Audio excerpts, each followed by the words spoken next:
సావిత్రి గారు అంటే ముందుగా గుర్తుకొచ్చే కాంబినేషన్ అక్కినేని నాగేశ్వరరావు గారు, మహానటి సావిత్రి గారు. అటువంటి అక్కినేని నాగేశ్వరరావు గారి తనయురాలు నాగసుశీల గారు మనతో పాటు ఉన్నారు. ఆవిడతో మాట్లాడి సావిత్రి గారి గురించి మరిన్ని విషయాలు తెలుసుకుందాం. నమస్తే మేడం. నమస్తే. సావిత్రి గారి గురించి మీ మాటల్లో కొన్ని. సావిత్రి గారు ఒక మహానటి.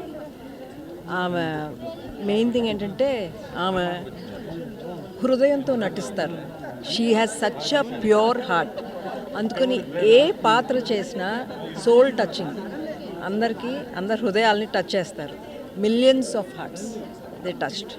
అండ్ ఆమె గురించి తలుచుకుంటే తప్పకుండా మా నాన్నగారు నాగేశ్వరరావుని గుర్తు తేవలసిందే. ఎందుకంటే వాళ్ళిద్దరూ ఎన్నో సినిమాలు నటించారు, అన్నీ ఆణిముత్యాలే, ఫెంటాస్టిక్ మూవీస్.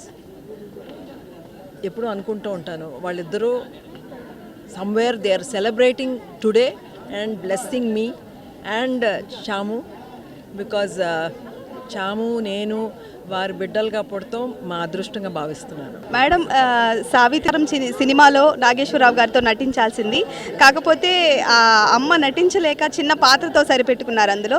ఆ విషయం గురించి నాగేశ్వరరావు గారు ఎప్పుడైనా మీతో షేర్ చేస్తారు? ఎందుకంటే ఆ టైంలో నేను పుట్టలేదు, అందుకు నాన్నగారు I was two young. Okay okay madam. ఇక మీకు నచ్చిన సినిమా ఏంటి మేడం? నాకు డాక్టర్ చక్రవర్తి ఇష్టం, మోగ మనసులు ఇష్టం, వెలుగునీళ్ళలో. నాకు దేవదాసు అందరూ మంచి పేరు అంటారు కానీ గుండె బరువు ఎక్కిపోతుంది ఆ సినిమా చూస్తే, అందుకు నా పేరు చెప్పట్లేదు. Thank you ma'am.